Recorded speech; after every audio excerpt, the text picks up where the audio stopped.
Te ehk mäletate, kes on Jüri Toomepuu. Kui mälu pingutada, siis ju meenub, et ta on endine teenekas sõjaväelane ja vastuolulise kuulsusega ekspoliitik. Vanahärra, kes nüüd elab alaliselt Floridas ning tähistas sel suvel 95. sünnipäeva. Vähestele on nii palju aastaid antud.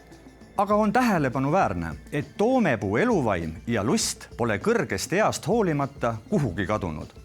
Raugematu hoo ja hämmastavalt kiire reageerimisvõimega hoiab ta end jätkuvalt Eesti meediapildis. Tänavu suvel 95-aastaseks saanud Jüri Toomepuu elu on olnud kõike muud kui üksluine või igav. Ühelt poolt on ta sõjaeelses Eestis sündinud, kuid lõviosa elust Ühendriikides elanud ja sealses armees hiilgava karjääri teinud sõjaväelane. Ta on Korea ja Vietnami sõja veteran, keda on lahinguväljadel näidatud vapruse eest autasustatud rohkemate medalitega kui ühtki teist Ameerika vägedes sõdinud Eesti päritolu sõjaväelast. Teisalt aga on ta 90-ndate alguses kodumaale naasnud suhteliselt tundmatu poliitik, kes 1992. aasta Riigikogu valimistel tuntud levilaulu Maikuu suur Toomepuu saatel kogus nagu mööda minnes rekordilised 16 904 häält. Ühesõnaga, 90-ndatel rokkis Jüri Toomepuu Eestis, Riigikogus ja muudel elumaastikel. Tänasel päeval veedab kirka elukäiguga mees vanaduspäevi Florida läänekaldal Tampa linna lähistel. 5 miili jooks enam ei suuda teha, kõndimine on ka natuke raske, aga aju natuke töötab, nii et paistab, et funktsioneerin vähemalt.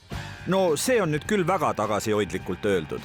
Toomepuu ju sõidab vaatamata vanusele ka autoga, nii et jutt taga. Autosõitmine läheb ikka väga hästi, seepärast, et ma vanasti olin ikka väga hea lennuinstruktor ja paistab, et need oskused on kuidagi verre jäänud, nii et ma vaatasin umbes 15 000 miili on eelmisel aastal sõitnud ja muide mu juhiluba kestab kuni 100 aasta sünnipäevani. Aga kui toimekas vanahärra parasjagu autoga ei sõida ja asju ei aja, siis teeb ta vaimutööd. Nimelt on Jüri Toomepuu näol tegemist tõenäoliselt Eesti enim avaldatud arvamusartiklite kirjutajaga. Jüri Toomepuu on tõesti väga viljakas kaasautor nii Delfile kui Päevalehele, kui Postimehele, kui Õhtulehele ja kirjutab ta nii Eesti poliitikast kui maailma poliitikast. On tohutult lahe, et meil on selline teadmiste ja kogemuste pagas, kes suudab nii kiiresti reageerida. No loomulikult paneb imestama, et keegi nii kõrges eas suudab kirjutada arvamusartikleid, mis ka avaldada kõlbavad. No, kui nüüd mõelda, siis ta on kindlasti üks Eesti viljakamaid arvamuse avaldajaid. Ja eelmise eluaasta 82 artiklit olen avaldanud. Ja siis enamasti Päevalehes, Postimehes ja Õhtulehes. Tänavuse aasta kohta pole Toomepuu täpsemat statistikat teinud. Aga visuaalse hinnangu järgi julgeks pakkuda, et neid artikleid on rohkem kui mullu ja ajalehed ei väsi temalt tekste tellimast. Minu jaoks on Jüri enne kõike kiirreageerija. Tema on alati see, kes on võimeline 4 tunniga, 5 tunniga kirjutama korraliku, värske, enda mõtteid sisaldava arvamusartikli. Ja mis on tema lugude puhul ka äärmiselt tähelepanuväärne, ju ta jälgib Ameerika kanaleid. Ja ajavahe jällegi töötab tema kasuks, et hommikul, kui meie alles hakkame toibuma ja mõtlema, mis siin vahepeal maailmas sündinud on, temalt on juba lugu valmis. Tänapäeval asjad liiguvad nii kiiresti, et see, mis hommikul oli uudis, õhtul enam ei ole.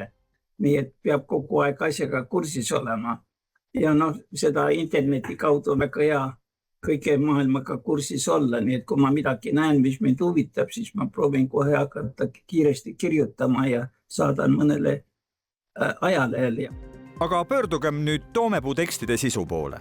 Ainuüksi sel kuul on ta kirjutanud peagi Eestisse tööle saabuva USA suursaadiku Roman Pipko taustast ja ka Florida eluvõngetest. Toomepuu on polemiseerinud AI ehk tehisaru olemuse üle ning avaldanud arvamust Venemaal kahtlastel asjaoludel hukkuvate tippjuhtide asjus.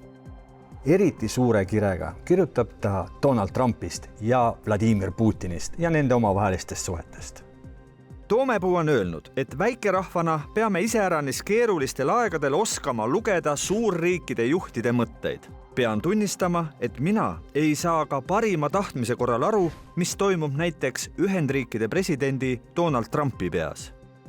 Ärge tundke ennast halvasti, sest ma arvan, et maailmas ei ole mitte kedagi, kes sellest aru saab. Minu arvates kõige kurvem selle juures on just see, et ta ajus liigub see, et ta peab kuidagi viisi Putini sõber olema ja Putinit aitama. Arvasin, et ta on tubli president, oli vähemalt eelmine kord, aga ta arvamised ja ta otsused muutuvad võrdlemisi kiiresti päevast päeva või isegi tunnist tundi. Võib-olla on Putin vana luurajana osanud ikkagi osavalt talle pähe ronida. Nad on ju selles osavad. Toomepuul on selja taga silma paistev karjäär USA armees. On selge, et eeskätt militaarasjatundjana võiks tema arvamus korda minna, kuid samas tema sõdimised toimusid ju rohkem kui pool sajandit tagasi. Kas need mõtted ikka on tänapäeval pädevad? Ühelt poolt loomulikult sõda on praegu muutuses, droonide tulek ja muud innovatsioonid, mis seal aset leiavad, aga teisest küljest olemuslikult sõja põhielemendid on muutumata. Need ei ole muutunud. Ja kindlasti erusõjaväelase ja kõrge erusõjaväelase taust aitab kaasa nende heade lugude kirjutamisele. Ma arvan, et ta on rohkem ekspert kui nii mõnigi, kes siin ka Eestis ennast eksperdina esitleb. Mis siin nüüd juhtuma hakkab? Mis saama hakkab? Kuidas teile tundub? See maailm on ikka väga ohtlik paik ja Eesti on väga ohtlikus piirkonnas. Kui muidugi Putinil õnnestub Ukrainas, siis ma täitsa kardan, et Eesti võib olla järgmine, aga mul siiski paistab, et Ukraina jääb võitjaks pika peale, sest ukrainlased on ikka väga vapralt võidelnud ja nad on ka väga targalt osanud oma sõda pidada.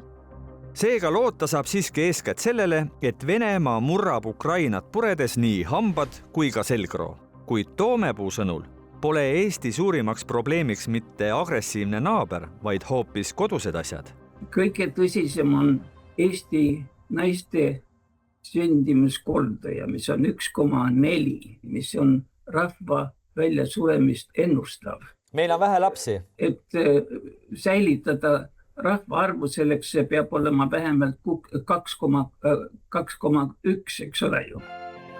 Ja probleemi lahendamiseks pakkus üliõpilaskorporatsiooni Sakala liige Toomepuu välja ka lahenduse, mis oleme ausad, tekitas liberaalsetes kõlakodades kahinaid. Ma olen soovitanud, et Eesti üliõpilasorganisatsioonid teeksid oma liikmetele moraalses kohustused kasvatada üles vähemalt 3 last ja just üliõpilasorganisatsioonid sellepärast, et esiteks siis oleks need targad lapsed ka, eks ole. Eesti rahvaarv on kõige suurem probleem Eestis praegu. Ja mis on see teine probleem? Venestamine. Nii, kus? Tallinn hakkab muutuma Vene linnaks. Ei ole, Kalevite kants hakkab muutuma Vene linnaks. Need on 2 kõige suuremat probleemi. Floridas paistab kätte, et Tallinn venestub aina rohkem. Tänapäeval on võimalik Floridas sama hästi aru saada, mis juhtub Tallinnas, kui on võimalik, ütleme, Lasnamäel aru saada, mis Tallinnas juhtub. Nii et ma oskan selle asjaga kursis olla väga hästi. See hämmastav produktiivsus ja võib-olla ka liiga hea keelekasutus on pannud nii mõnegi kahtleja mõtlema, et erukolonel-leitnant võib ju olla suurepärase ettevalmistusega. Ent tal peavad olema ka abilised. Ma usun, et tal on abiks toimetaja või ka mitu toimetajat, kuna keel on tõesti niivõrd hea. Ma ei taha öelda, et tema keel olemuslikult peaks olema halb, kuna ta on ju ka Eestis elanud, aga siiski, olles väliseestlane, ma pean seda keelt üliheaks, ka kodueestlastel ei ole nii head keelt. Ta kasutab ka ChatGPT abi näiteks, mis on tegelikult ju täitsa loomulik asi, mida võib teha. Et see ei ole see, et ChatGPT kirjutab tema eest. Arusaadavalt, et tema eesti keel on võib-olla konarlikum kui siin nii mõnelgi teisel või siis üldsegi ta pigem mõtleb inglise keeles, eks ju. Et sellist toimetamistööd, tõlkimistööd võib-olla nagu seal rohkem märgata selle abivahendina ja mina ütleksin, et selleks võib-olla see ChatGPT natuke loodud ongi, et ta siis võimestab neid inimesi, kes vajavad natukene lisatuge. Ehk et kellel on mõte olemas, kellel on tahe olemas, aga et siis võib ka teistpidi öelda, et meil jääks vähem toimetamistööd. Mõeldes sellele, kui vana te juba olete siiski, paneb küsima, et kas te tõesti ise suudate nii sageli ja nii teravalt või teraselt kirjutada. Vabandust sellise küsimuse pärast. noh, ma ei tea, kuidas seda tõestada. Fakt on see, et elukogemustele tuleb tuginev tarkus ja sõnavara ja verbaalsed oskused on kõige viimased, mis kõrges eas kaovad. Ja mind ei üllata see, et inimene 95 eluaasta juures oskab olla terav pliiats. Ma arvan, et see on kaasaja normaalsus. No tegelikult ongi huvitav see, et ta on päevakajaline tegelikult. Loomulikult on tunda seal seda tema isikupära või sellist ajalugu taga, et temaatiliselt on ta ka selline, ütleme nii nagu oma aja poliitik, et ta suudab siis erinevatel teemadel arvata, mitte ainult siis sõjandusest võib-olla, mis esimene asi, mis temaga seostub. Mulle meeldib see, et Jüri Toomepuu peab oluliseks Eesti rahvuslikke huvisid. Ta kirjutab oma kirjatükke sellest lähtuvalt, mis on meile oluline, mis on Eestile oluline. Mu kõige suurem unistus on ikka see, et mu sünnimaajaks püsiks ja säiliks riigina, mida valitsevad eestlased. Seda ma tahaks kõige rohkem. Ma tahaks väga, et Eesti kodudes, nii Eesti maal kui linnas valitseks Eesti meel, kõlaks Eesti keel ja kasvaksid Eesti lapsed. Annaks hea saatus meile kõigile nii kõrges eas elutahet ja teravat mõistust ning võimaluse tunda ennast vajalikuna ka 2-3 korda nooremate kaaskodanike seas. Ja kui muidu ei saa, siis võib vabalt võtta appi mõne väestava tehisaru vidina. Miks mitte? Oleks vaid seda uudishimu ja õppimisvõimet.